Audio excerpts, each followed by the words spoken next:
Halo, jumpa lagi dengan saya di channel Supripedia. Apa kabar semuanya? Semoga dalam keadaan sehat tentunya. Ibunda dan pemirsa sekalian, salah satu masalah keganasan yang sering terjadi pada anak adalah leukemia, atau yang di masyarakat biasa dikenal sebagai kanker darah.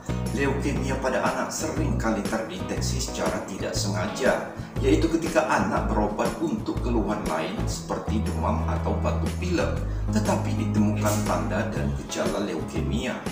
Selain itu juga, kebanyakan anak penderita leukemia datang terlambat untuk berobat sehingga menyebabkan kondisi penyakitnya sudah berat yang dapat berakibat pada kematian. Terus, apakah sebenarnya leukemia pada anak itu dan bagaimanakah cara penanganan dan pencegahannya?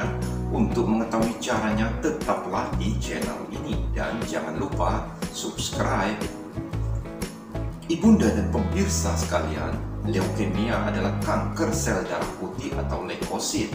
Leukemia pada anak di Indonesia mencapai 75% kasus dari seluruh kasus keganasan pada anak. Kanker ini menyerang sumsum tulang yang terletak di rongga tulang yang berfungsi sebagai tempat produksi komponen-komponen darah seperti sel darah merah, trombosit, dan sel darah putih. Leukemia ini mengakibatkan sumsum tulang didominasi sel-sel kanker tersebut sehingga mengakibatkan seluruh proses pembentukan darah atau hematopoiesis menjadi terganggu.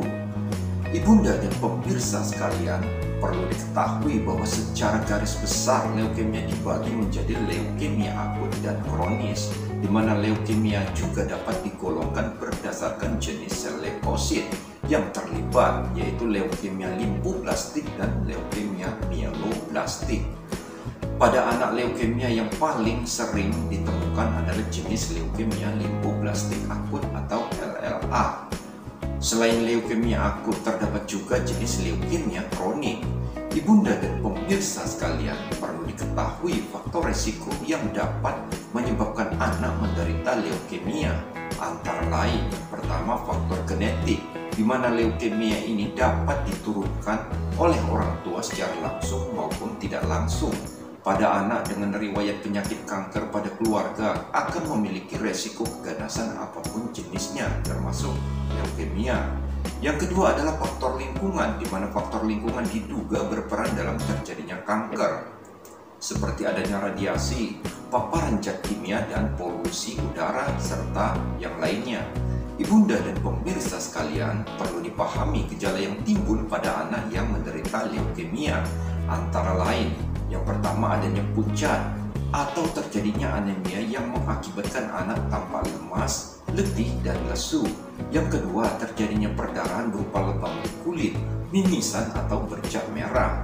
Yang ketiga, mudah terjadi infeksi disebabkan kekebalan tubuh yang menurun karena sel leukosit yang diproduksi tidak berfungsi dengan baik. Yang keempat yaitu adanya demam karena zat-zat peradangan atau sitokin inflamasi yang dihasilkan oleh sel kanker. Selain itu juga ada karena infeksi.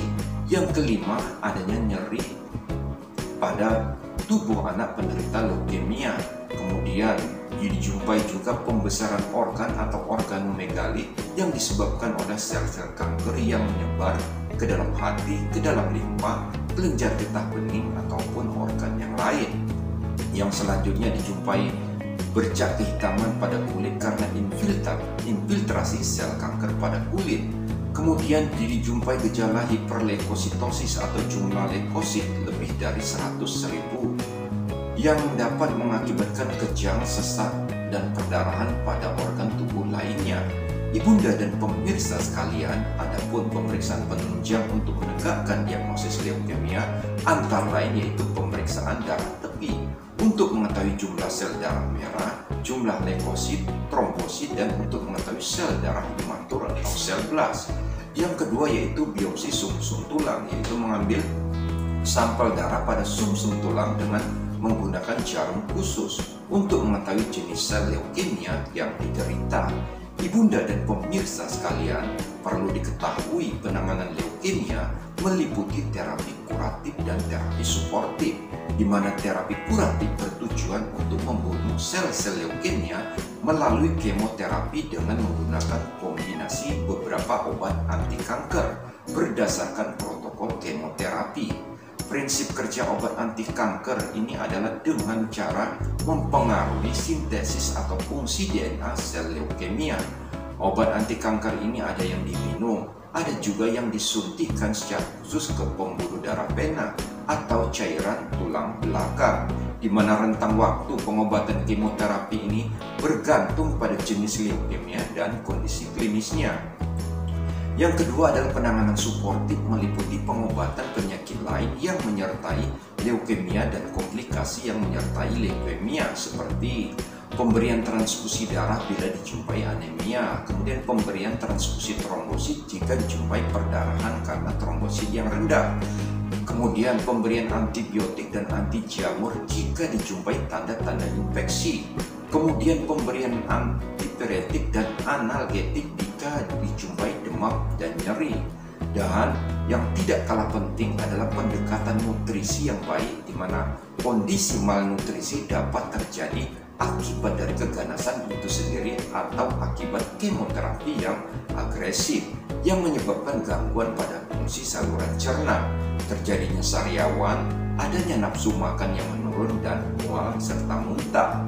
Oleh karena itu, jumlah makanan yang biasanya dimakan anak tidak boleh berkurang, di mana nutrisi seperti protein, karbohidrat, sayur dan buah-buahan serta vitamin dan mineral juga harus dipenuhi. Jika anak mengalami mual dan muntah saat makan, maka dapat disiasati dengan memberikan makanan porsi kecil tapi sering. Bisa juga ditambahkan snack dan susu. Selain itu juga terapi psikososial untuk membantu masalah psikis yang timbul agar anak penderita leukemia tetap semangat menjalani pengobatan dan percaya diri dalam interaksi sosial. Ibunda dan pemirsa sekalian, perlu diketahui bahwa keberhasilan pengobatan leukemia tergantung dari jenis leukemia dan derajat stratifikasi resikonya. Apakah termasuk resiko standar atau resiko tinggi saat didiagnosa pertama kali? Derajat resiko ini akan bergantung pada umur, jenis kelamin, jumlah leukosit awal saat didiagnosis, kemudian jenis kromosom serta jumlah sel iblas atau sel imatur. Penderita leukemia yang memiliki resiko tinggi, maka semakin kurang baik pula prognosisnya. Tingkat kelangsungan hidup anak yang menderita leukemia limfoblastik akut atau LLA akan berkisar sekitar 70-80%. Tetapi selalu ada risiko kambuh, yaitu kembalinya tanda dan gejala penyakit setelah mengalami remisi atau sembuh. Ibunda dan pemirsa sekalian, adapun tindakan pencegahan terjadinya leukemia pada anak ini dapat dilakukan dengan menghindari faktor-faktor resiko seperti adanya paparan radiasi, lingkungan yang berpolusi, serta paparan zat kimia serta yang lainnya.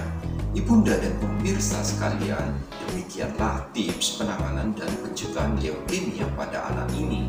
Kiranya bermanfaat bagi ibunda dan pemirsa sekalian. Dan untuk kelanjutan program ini jangan lupa subscribe dan like, dan jika ada pertanyaan dapat diisi di kolom komentar. Sekian dan terima kasih serta salam sehat.